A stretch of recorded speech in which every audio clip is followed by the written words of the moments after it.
Welcome back to the Self-Care Zone podcast and the Leaders of Leaders series. I'm here with Mark Cutter from MACH Health. Welcome, G'day. Mark. G'day, Brad. How are you, buddy? Good, mate. So, Mark, you've been in the industry so what's your background actually? So I'm a nurse by trade. Yep, I've been a nurse for this my 23rd year, nurse, all different experience. levels, multiple different countries, from clinical to corporate to community to tech. So there's hmm not much I haven't done in the field. Okay.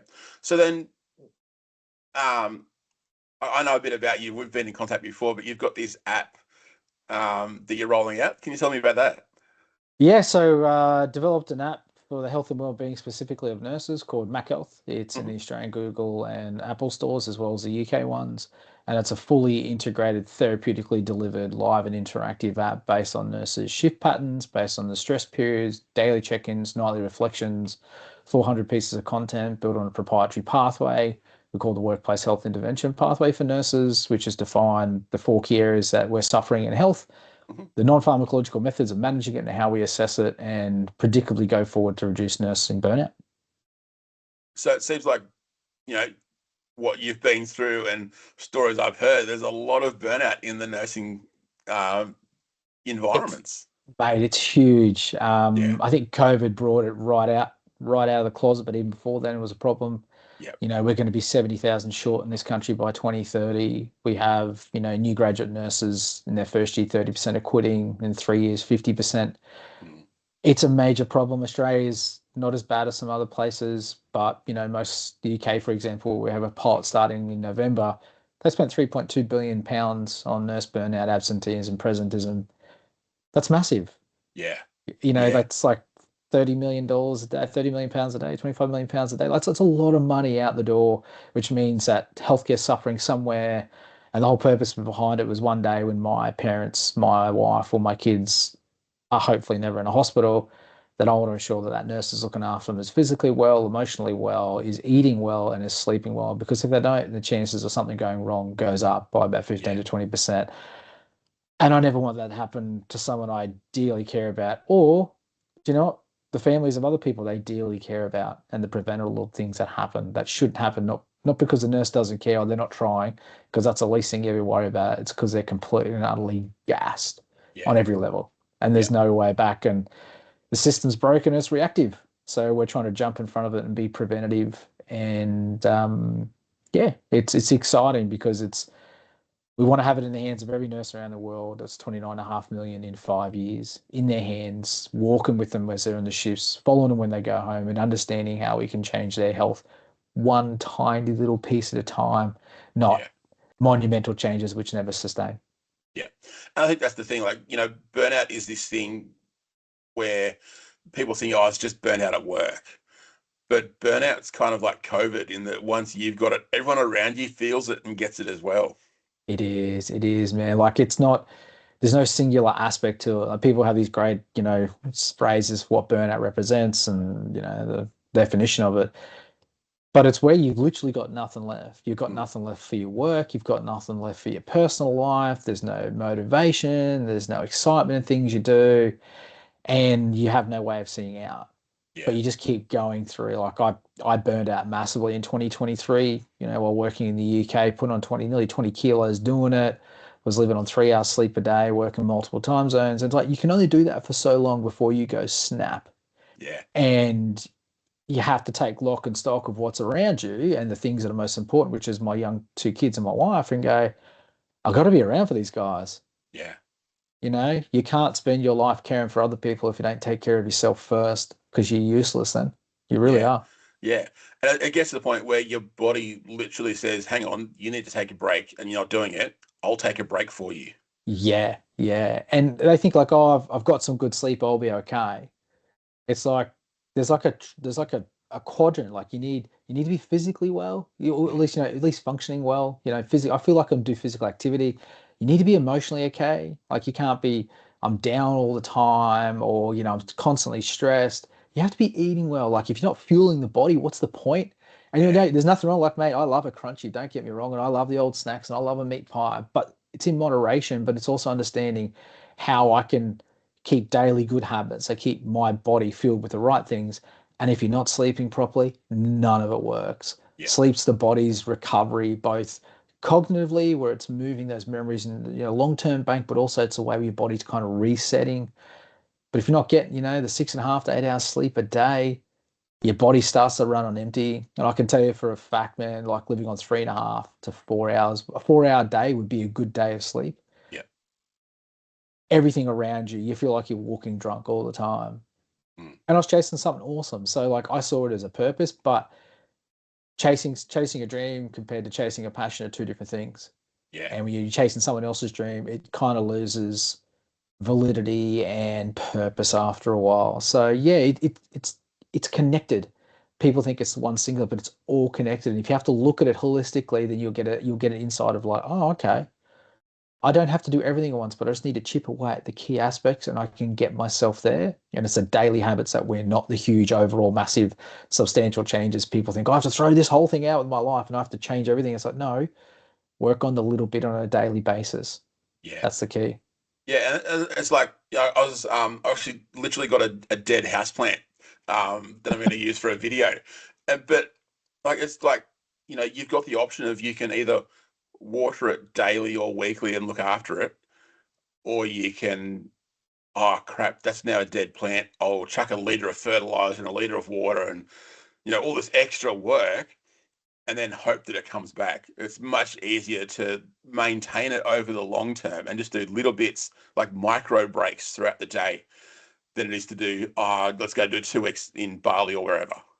Yeah, you like that plant analogy is an awesome one. It's like, and the word you used there was hope. Yeah, We hope we can get better. yeah, And we see tons of stuff on media about you should do this and you should do that, but that's never related to me. yeah, And it's not my lifestyle, it's not my personality, and it's not my character. But I do know what works for me. I'm an early riser. I love getting up early. Like I'm up at 4.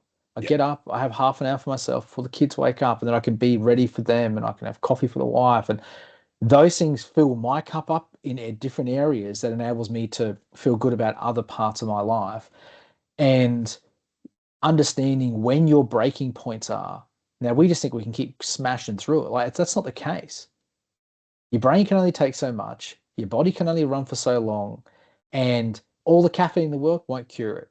Sugar drinks won't help you.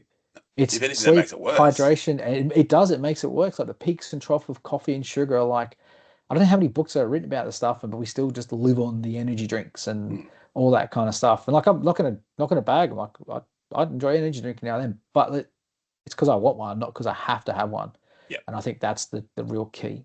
Because people yeah, haven't found what works for them. We try to adapt something else, someone else's that seems cool or fashionable, and go, why hasn't it worked for me? It's like, well, because that wasn't meant for you.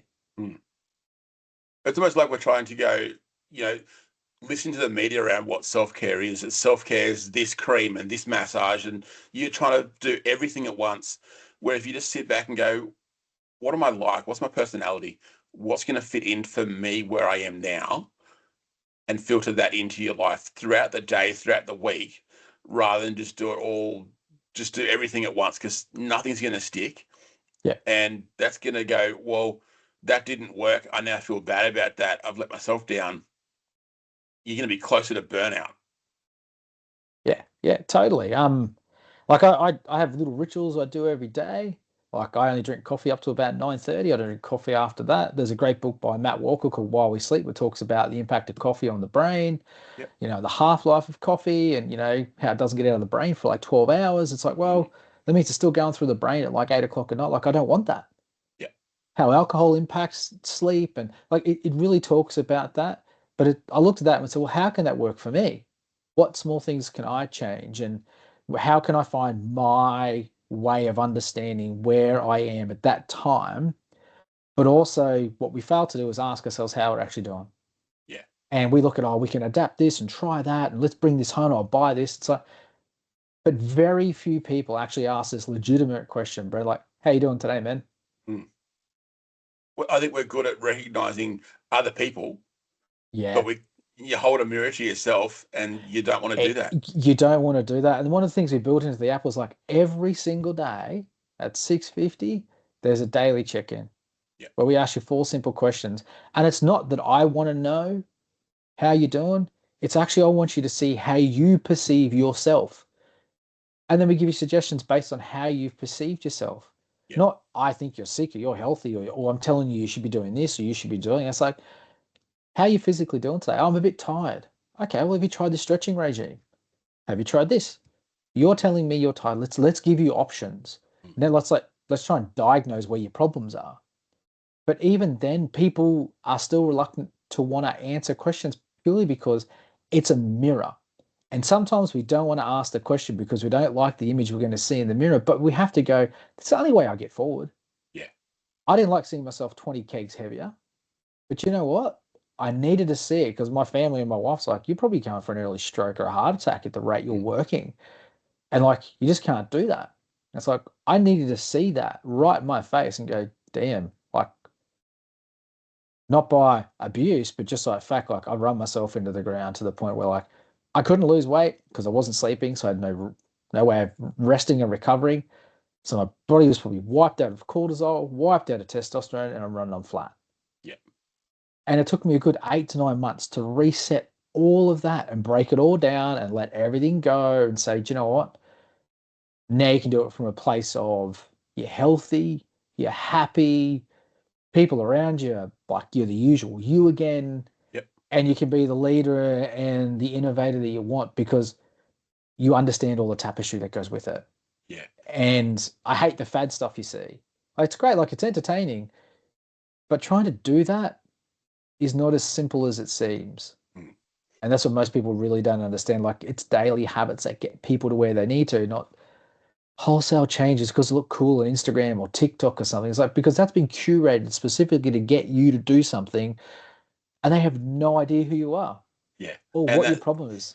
and that thing they're trying to get you to do is to spend money It's on spend their money. product, Yep. where, some of the best self-care activities you can do is chuck on some shoes and go for a Go 20 for a minute walk. walk. Yep. Yep. Put on some music and just listen to something you like. Makes you feel Yeah. good about yourself. Yeah. That's one of my self-care things, man. I'm a music nut. I love it.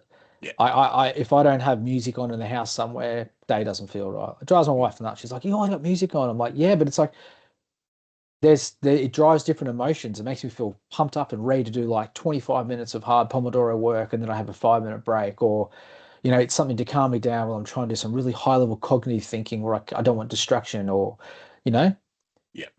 that's my kind of one of the things that makes me feel happy for the day. Yeah. And music's this, cross-generational thing. You look at, they've done studies around people with dementia in nursing homes Mm, where you play music from when they were a child and you see emotions that you haven't seen in years. yeah. Yep. Where, you've got to look at what happens when you put music on for your kids. You know, you put the Wiggles on for your kids and we're bouncing off the wall. Where you Yeah. put music, like calming music on, they're going to match that and go, hang on, it's time to rest. And Yeah. your body Yeah. feels the same way too. It is. It is. And I try to use that at home. So when the kids wake up, we've usually got a bit of aromatherapy going and like maybe some meditation music. So they're waking up and going, oh, it's a nice, calm place to be when we have breakfast. Not Yeah. there's the Wiggles on in the background. There's no TV in the morning. There's no TV at night. It's like, just calm. You've been hyped up enough at school. Let's calm down. Let's just enjoy the day. But we Yeah. did a lot of work with dementia in China, Brett. And when we put on music, like it took them back to like wartime Mm. with the Russians and the war, like real heavy, kind of really emotionally driving things. But it's something that I love. Like I like playing music as well, but it's just something that gets me in that like health, happy self-care zone. Yeah. So it seems like you've got your self-care pretty much down pat. So you're also a business leader. How do you see the link then between the two, like the personal self-care, but the business self-care? It's an interesting question. So I think they are interlinked, but I think there's significant differences in each one. Yeah. So when I look at business self-care, I look at how am I trying to sustainably grow my business that has huge social and financial impact Mm. or a real cause. Yeah. And it's understanding the business is based off me and what I've experienced and what I'm trying to do to help a large population of people I really care about, not just locally, but also globally. So it's also understanding how much I have to personally invest and expose myself to achieve that. And it's really interesting in trying to find that middle ground between exposing too much and being too contactable and too available, and saying, you know what, there is a time when this switches off. Yeah. There is a time when you don't answer the emails. The previous business, it was a 24-hour cycle. I'd be up till 2, 3 a.m. on emails, phone calls, and up again at 7 a.m. Like, that's not sustainable. And that was one of the reasons I burned out. It's like, well, okay, great. But I think one of the keys I found in my self-care in the business, this is a lot of fun. Mm. Like, I'm trying to help people I really care about, because I was one. I still practice clinically, Brett. So I still go and work in hospitals and camps. So I still see the raw coal face of it all while I'm trying to do this, and go, I can help you. And every conversation, every new person I may network with, it's like, I want to inspire you to be part of the story and part of the journey. It's fun, Mm. and it should be. So when I look at my business self-care, I'm like, as long as I'm having fun trying to make a massive difference about something that's a real problem, I'm not worried about burning out, because there's no like clock on passion and enthusiasm if it's something you care about. Yeah. But I also put guardrails in to say, hey, I'm not going to take that meeting today. I'm going to go pick up the kids. So it flexes. And my wife's also a nurse, and she does a lot of amazing work in education, and she understands that flex and go, okay, well, I'm going to be on back-to-back phone calls from 6 p.m. till midnight tonight. But they're not drudgery phone calls. Each different person I'm on a phone call is like something exciting that's opening up something new we can explore, a new podcast we could be on, a new way to express what we're trying to achieve.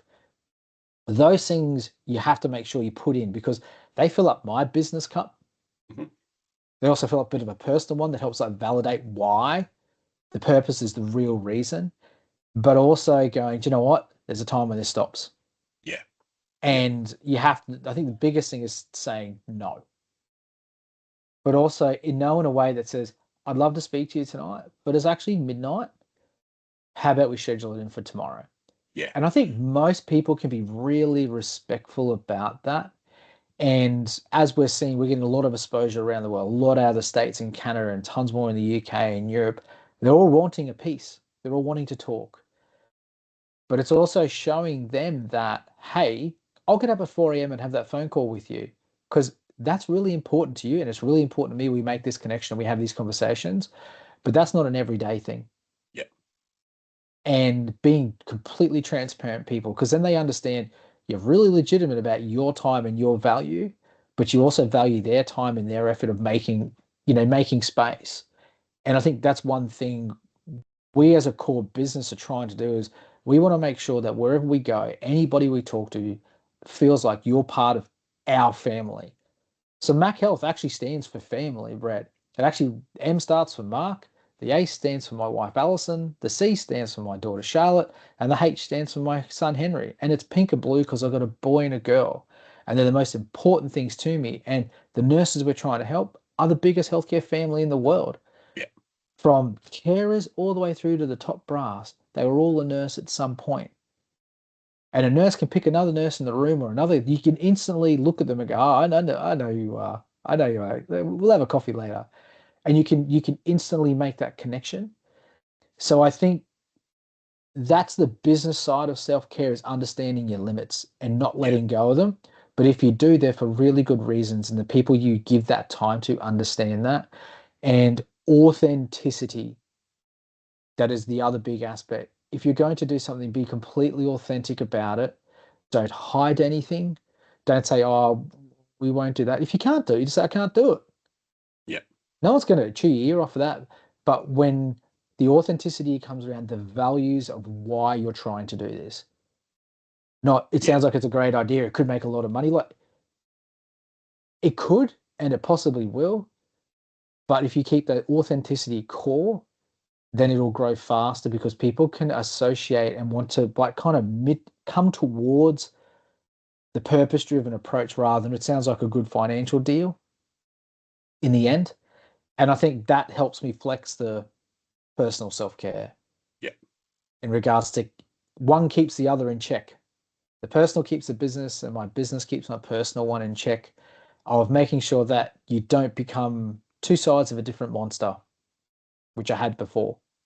And that's easy to do as well. Oh, mate, it can happen. Sometimes I'm like, oh, I could go back to that guy pretty quickly and Yeah. run like at a million miles an hour and just not stop. But I know the other guy on the other shoulder's going, don't do that. Mm. You're not doing that. And yeah, I think you have to learn those hard lessons. Yeah.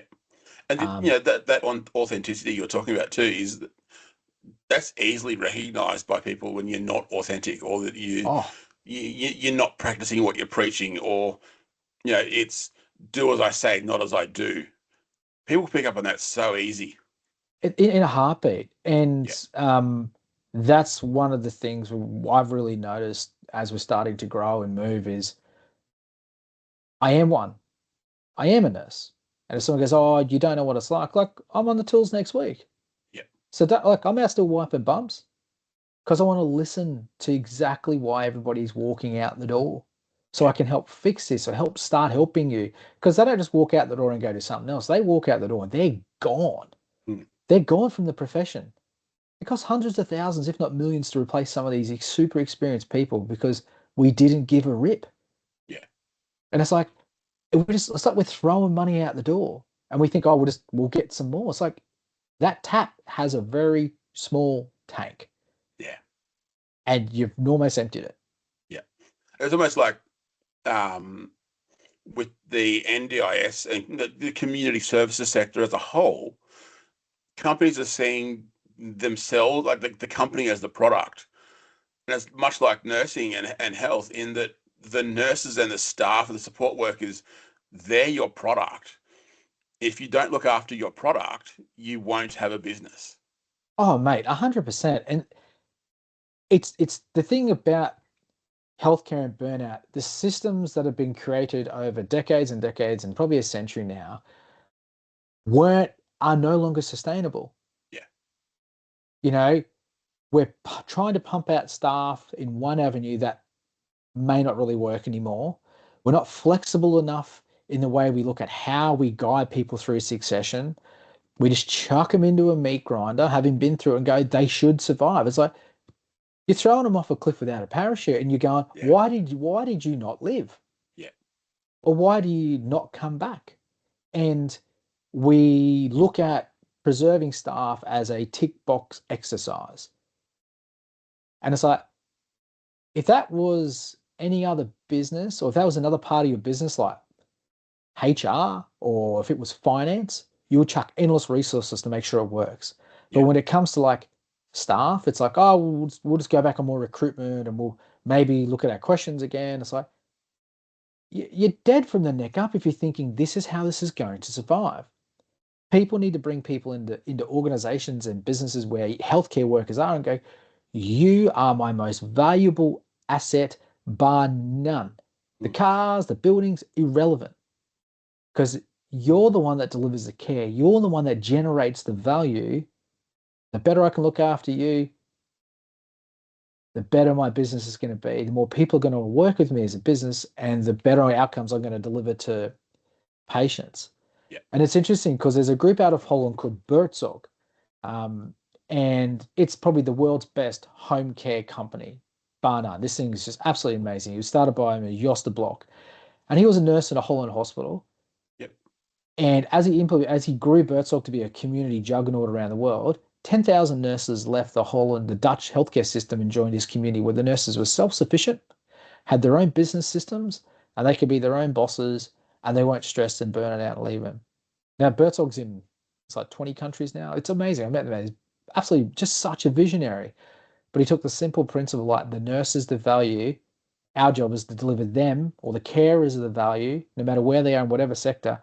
Our job is to deliver them in the best possible way we can keep them, manage them, protect them, prevent them. Because if we don't, we are losing, and we're losing massively. Yeah. Well, just look at what's happening with education. Like there's teachers leaving the sector in droves. Like it's almost like there's not enough graduates coming through to replace those that are either retiring or burnt out and leaving.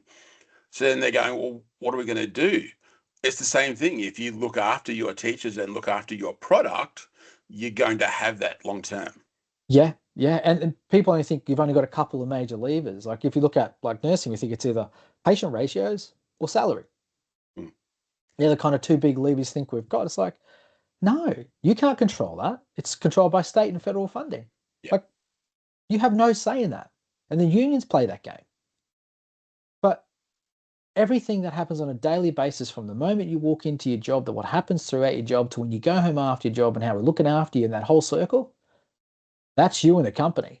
Mm. And that should be their number one goal because efficiency improves, outcomes improve, patient outcomes get better.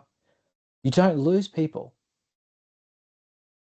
And that's the company culture. You've got that control over that. You control if that gets better or reduces. That's the lever you can pull. Yeah. And if you build that company culture, you're going to have less turnover. You're going to have staff wanting to work for you, like that bloke in Holland, where there was a mass exodus and they wanted to work for him because they could see the benefit in that. They could. And I think one of the things, I think the tools that are out there are so limited around specific job areas Mm. that all we can do is go, here's an EAP with some Woolies discounts and all the stuff. And that's great. And not at what 5% take it up? Yeah. They go, I'm going to get the cheap Woolies discount for Christmas. Great. Oh, maybe got a cheap membership. Or Netflix is cheap. Wow, great. And they see through it straight away. But that's Mm. all we can offer. That's all we can think we can offer them. So one of the challenges, like people don't think far enough around that and go, we should build a system specifically around a type of worker. And all those nice add-ons, they're just nice add-ons. Yeah. Like I can Window go, dressing. it's just window dressing up the same thing exactly and going, why don't we build a whole system around one type of worker that we're losing substantially everything they do, from what time they eat to what time they drink, making sure they're going to the toilet, making sure they're having breaks, what they're doing on their breaks, what they're eating for dinner, how they're finishing the day, and all those nice add-ons. Go, hey, here's a discount from all these guys as well. We'll chuck this in on top. And there's Yeah. some education, and there's some live sessions, and we're doing a travel pack. They're all nice add-ons, but fundamentally at the core, there's no offering that even looks like that. That's why we built MACH Health. Yeah. Because it's all around the nurse, 100% around them, but actually the model's replicatable. Mm. I've got a doctor's model sitting here. I'm working on a teacher's model. Yeah. So I do one, and then we've found a blueprint to duplicate and go, these major areas, there'll be no one to teach. There'll be no one to look after people in hospitals. There'll be no doctors to prescribe. AI, it won't do the job because healthcare is still a human to human interaction. Yeah. As much as we think AI will improve processes and reduce unnecessary workloads. But at the end of the day, someone's got to stand next to the bed and a robot just won't cut it. No one's going to trust that. Yeah. Yeah. And it's the same with those other industries like education. You're still going to need a teacher in the classroom all day. A robot can't do that. No, they can't, mate. They just can't. So there's a lot of challenges, and I don't know if people are ready for that yet, Mm-hmm. but we're just going full tilted at 100% and go, you know what? We will be that light. Yeah. I'll stake my name. I'll do it, everything. Fund it myself, whatever it takes. We will get there. And I think people are starting now to resonate with the authenticity, the real, like, get on board. Broken, not broken, don't know what you do, just get on. Because the community you want to create is a community that affects positive local and global change. Because collectively we have a very powerful voice, but we don't point it in the right direction. Mm. We don't say our health and well-being is most important. And by doing that, we will have better outcomes for patients. It means we get probably better job satisfaction. It means we're probably not always pulling those levers of ratios and money nonstop because that's all we think we can have. I think also too in the caring industry, we're very good at looking after other people and voicing their needs, but it's like, well, we can't advocate for ourselves, Oh, no way. No way. but we And need that's, to. we need to, man, but it's a cultural thing too.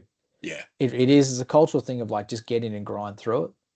And, most people wouldn't ask back in the day, like, how you doing? Because they're like, oh, I don't want to answer that question because you don't want to know. Yeah. And it's kind of gone the opposite way. And it kind of feels disingenuous. Mm. Like, oh, we're going to ask how you doing and let's bug the living death out of you. It's like, well, hold on. it's like there's no swing around about this. And you Yeah. think, why haven't we found the simple center? And I wish more people would speak up and say, hey, we're not doing well as a team, not as an individual, because I think over time people just lose the voice. They Yeah. lose it by, I've been speaking up about these things and nothing happens. And the fallacy we get in is to going, it's always above's problem. Yeah. It's always above's fault. It's easy to do this. It's easy to blame managers and execs and the bosses and the board and all that. It's easy to do that because it's like a punching bag. But you also have to realize they're probably looking down, going, "What can we give these people? We don't know what else to do." Yeah. And they're in that same quid pro quo of like they're burning out trying to save the solve problem. You're complaining about trying to solve, but nothing's built for purpose. So it's kind of you're stuffed either way. Yeah. And so it just creates a cycle that no one feels like they can speak up or openly speak up. And we're going to try and break that down with a big sledgehammer. Yeah. Yeah. And I think also too, there's that fear of if I speak up, will it come and back and bite me in 6 months' time? Will I have a job in 6 months' time? Yeah, yeah, that's the other. If you're going to rock the boat, well, what happens to me? Yeah. And we've been asked a lot in the platform because we share all your data back with you about how you're doing and what they're like, so what does management know? Not about you specifically. No way. Mm. Yeah. It's not a management tool to get you out. Yeah. This is a way that we can collectively say these 500 people have been doing this and it's come with this outcome. Mm. They've had no sick days in 3 months. Yeah. And so it's saved you X amount of money. Can we relate that to another division or another hospital and go, we could help by huge change make differences looking forward, not what happened yesterday? What are we hoping a sick leave won't be like today? Yeah. So it's tough for people, but it's a real problem, man. It really is. Yeah. Yeah. And the good thing is too, like in Australia, there is that, you know, it's you're kind of protected a little bit in that it can't come back and bite you, but it does.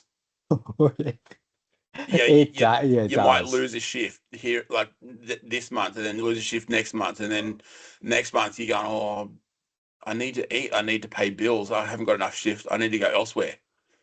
Yes, you've nailed that right on the head. It's not upfront It's all reprisal. hush hush behind doors. It's tactical. Oh, they called in sick yesterday, or they couldn't take that shift. Oh, I don't want to call them. Yeah.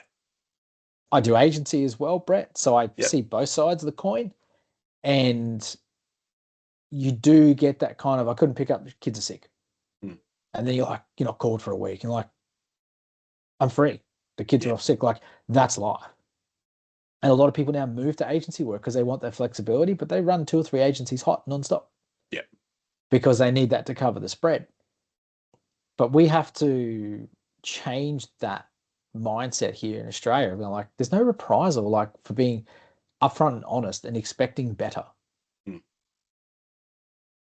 And if that's a tough one to handle, then you should have a look at yourself, not have a look at the staff going, stop telling me what we're doing wrong, going, why am I not listening to this? Because it's simple things that make people really happy. We just don't think of it or want to do it. Yeah.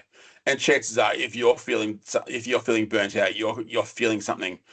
Chances are there's other people on the team that are feeling the same way. So if you go, hang on, it's not just me. Why don't we work together? We'll gather some more data. We'll look at some resources of what we can do. We can go to MACH Health. We can go to the self-care zone. Let's go with something in a plan. You're not just going, this is the issue you need to fix. It's like, we've noticed the issue. And it's all around changing the wording of what you're doing too. Yeah. Instead of going in attacking, you need to do this, you need to do that. It's we as a team, we've recognized this issue. Here's the Broad data solution. that we've collected. Here's a potential solution. Can we have a conversation? Yeah. And I think a lot of people really struggle to have the guts to do that. Yeah. That's the problem. Hmm. I think it takes a real unique individual, Brett, to go, hey, there's a group of carers here and we're in a care home. I've got the balls to get us all together and go, hey, we've got a problem. We think we may have a solution. Would you be open to looking to it? Purely because that comeback is not accepting. Yeah. It's not like, wow, guys, thank you. Thank you for identifying the problem. Thank you for going away and talking about it as a team. And you brought something. You now have my undivided attention of how I can, because you're going to take this up. So Yeah. if you're willing to be a change agent, I should enable you to say, what do I have to do to get this in the hands of you guys so you can show me how important it can be? And you guys are the advocates. Yeah. And then when it turns around and goes, this has been a great initiative in our facility or our care home or our community service, our staff improve, look what's happening to our staff. And the bosses don't go, oh, we did a great program. No, no, no, no, no. These guys Yeah. went and did the work. I just found a way to support them and say, show me how far we can take this, and you get all the credit. And Yeah. it's that narrative that is going to take a lot to change, because it's all about like what I did, look at me, how great am I, rather than what am my team needing? Tell me what you need, and I'll go and find my best way to get it to you so it keeps you. Yeah. That's, I think, the real problem we face. Yeah. And a lot of people don't like to hear that, but that's what I think most managers really struggle is like, suck it up and drop your pride Yeah. and go, my job is to facilitate these guys being happy. If I've got them walking out the door, I'm not doing a very good job. And if you can't admit that and go, why did you not, what was in the feedback interview? They didn't have one. Why not? They didn't want to do one. There's so many telltale signs of no one wants to talk because they know the response they're going to get is not open and transparent and they Yeah. care. Yeah. And that's I because think also too, in that, having that transparency and that care and that acknowledging of my staff have done this, that's a safe culture where you can have that conversation. And it's not going to be a one session thing or we've changed company culture. It's going to take years to change culture. it does, especially if there's been a culture already in there that's not receptive to that. Yeah. And it takes a lot. I think it takes a lot from a leader. And it's something I think people learn over time is like humility trumps all. Mm. If you can understand that I'm just a part of a system, but my ability to be humble in what we're trying to achieve and highlight the great work of others actually elevates myself as a better leader and more authentic about what I'm trying to do and in my job, not just work, but also personal. I think that is a change for culture change in Mm. organizations and businesses, or a great place to start forming new ones. Yeah. It's where we go, look at me, look at me, look at me, so I can push it out somewhere else. But the troops behind are going, no, you didn't do that. That lied. Like, you're taking all the credit. It's like, hmm. I think also too that there's this what was I going to say? Good thing about editing, I could edit all this out. Um, I think also too, there's this culture of leaders are promoted because they're good technically at their job. They're not people leaders. No, not at all. Yeah, I would have to agree with you. There's that 50%, probably 60%, I would say, they've got the creds, they've got the experiences. On paper, they Mm. look awesome. Yeah. But you and I know we've met people on paper and you sit down with them and you're like, you're an idiot. Yeah. Like, or you are not what your paper represents Mm. as soon as you open your mouth. And when you talk about your experiences, I'm like, doesn't add up. Yeah. And the one thing I found when we lived in Singapore, when we worked at the university hospital there, like the leaders weren't the bosses. Mm. The leaders were the carers and the nurses who could galvanize groups of them together to achieve a goal. Yeah. And I love working with the Filipinos and the Malayas and the Singaporeans because, like, what do you want, guys? Tell me what you need. Tell me how you, as a collective culture and group, can do it. And then you use me as a conduit to help you get it. Yeah. Not I use you to show how good or bad I am. And I love meeting people who've got great ideas, but they always go, oh, I don't know if they'll do it. Well, let's do it. Mm. What's the harm? Yeah. And when I walk into new places, I've never met them before. I say, you tell me how the day works, not me tell you. Yeah. You know this place better. I'm going to listen to you because you've got the experience and knowledge. I'm just the Johnny on the spot for the day. Sure, I have a ton of responsibility if it all goes sideways. However, you're not going to let that happen. They feel so empowered by someone saying, you're really valuable. You're going to listen to us, even though you're just here for the day. It's like, I have to. I have to listen to you. You're important. You're so important. You're the care. You know these people. Mm. I don't. I'm here to do a couple of key tasks that keeps everybody out of jail, and we're happy. But every time I see that person, they always come back and go, "Oh, you're here again today." I'm like, "Yeah, yeah, I'm back here again, Monica. It's great. Oh, great. We're gonna have a good day." I'm like, "You tell me what's going on here. Yeah. I'm And your tour to use, not the other way around." yeah, it's like a couple of years ago, I was doing some training for some support workers, and I've come into this training, and everyone was there. It was probably 20, 25 people, closed body language, one's on their phone, leaning against the wall, like arms folded. And I could read the room to say, look, they're not receptive of that I'm here. They're not open to anything. And I get it because I was a support worker as well. So I started by saying, hey, I'm not here to tell you how to do your job. Yeah. You guys are fantastic at doing your job. I'm just here to support you to do your job better for this participant or that for these people. Just having that conversation, that 2 minutes at the start, body language opened up, people were engaging, and what was meant to be an hour training ended up being an hour and a half. Yeah. No, it's amazing what happens when you change the approach to talking to people for the first time. And you gotta have some bloody fun, man. Yeah. Like we're all human. I hate the hierarchy of organizations at times because people walk in, oh, that's that person. I'm like, who cares? Mm. It's got a different title and they're responsible for different things, but everybody they got a bare bum at the end of the day. Like we're all the same. Yeah. And by being able to give the people who may see themselves as not having power a ton of power, you really validate their relevance and their importance to their daily job. And they go home feeling good about it. They go, I had a great day today. Wow, we had this nurse who come in today and he spoke to us like a normal person and they actually got in and helped us do a shower because we were stressed. And, like you can't forget that at the end of the day, you're all part of a team.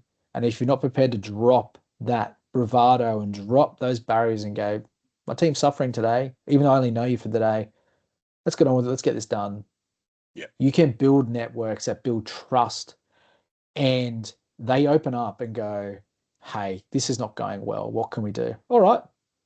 And I always say to people when I turn up to a facility, I may be your RN for the day or the shift, but don't never think that you can't tell me something. Yeah. Even if it's the smallest detail, you think I may think it's irrelevant. To you, it's relevant. Mm. So to me, it's relevant.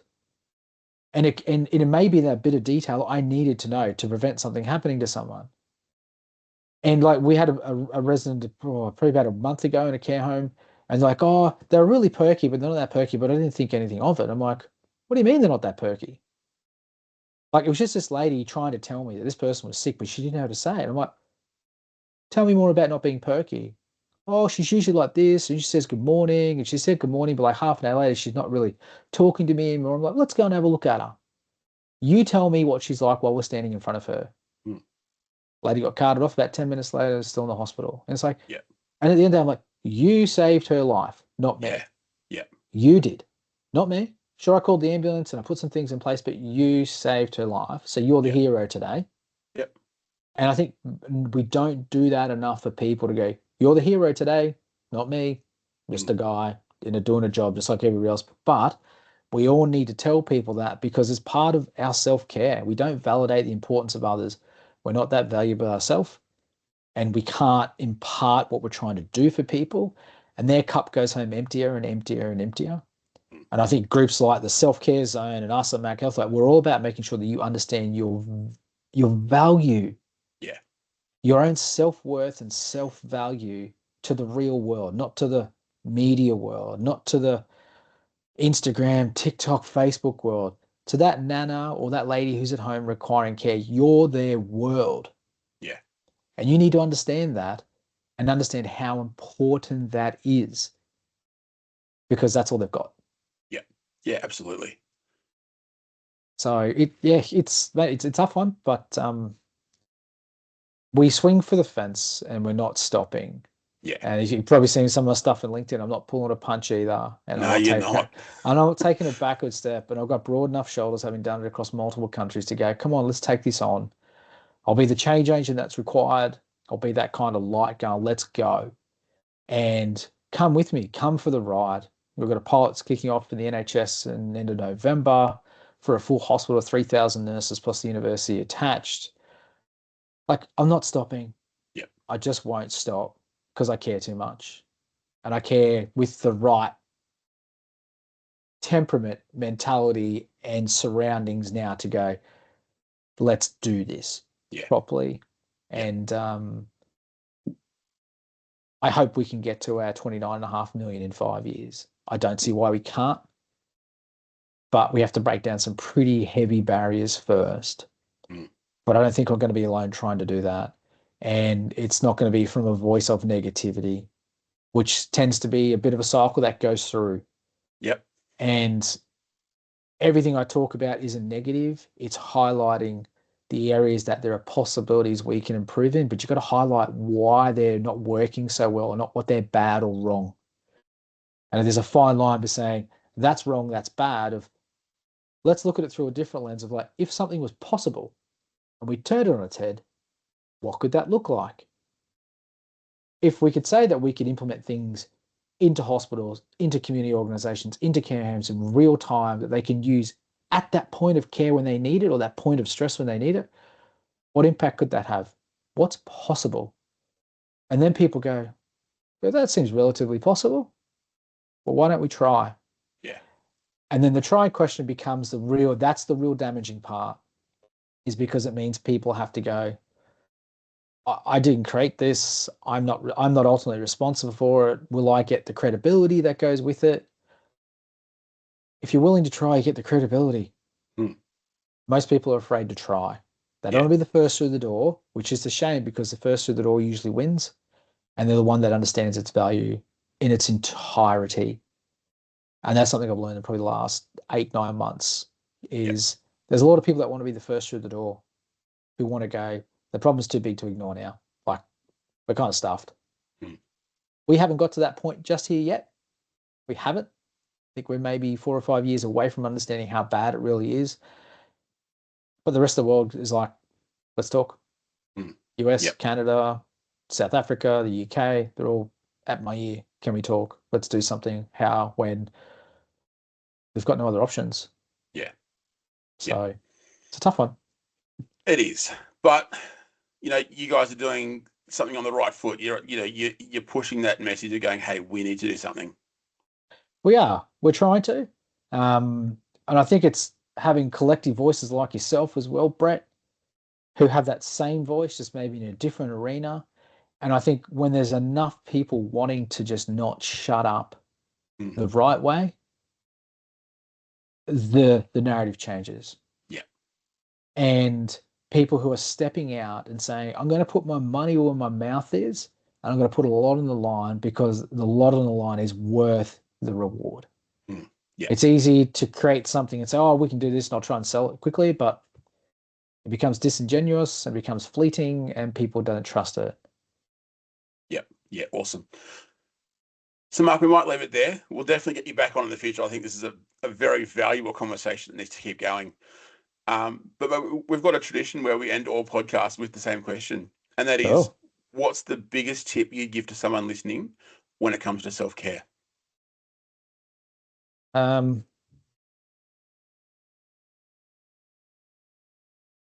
my biggest tip for someone when it comes to self-care,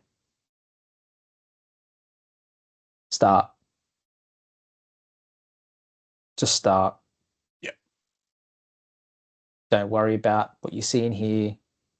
Just start. That's numb people's major failure. We don't Yeah. want to start. Um, yeah, there's no trick. It's you just got to start, That's it. and then you'll learn about yourself in so many ways you never knew about in the process, and that's the journey. Yeah. Yeah. And you've got Um, to embrace that journey as well. and you got to take all the good and bad that you understand about yourself Yeah. in that, and not look at it as a negative. Mm. It's a If you learning look, process. it is, and go, well, I was at that place for a reason, doing those for a reason. The reasons were valid. It just didn't work out the way, and I paid a price for it. I need to start being a bit different. Yeah. So my is start. Yeah. Awesome. Thanks for your time today, Mark. I'll add links into the show notes below. Yeah. If you want to reach out to Mark, you can definitely do that. So, Mark, thanks for your time. No, thank you, Brett. It was a great conversation, man. I loved it. It was. We'll have to do it again in the future, as I said. Yeah. And remember, look after yourself first so you can look after others. See you next week.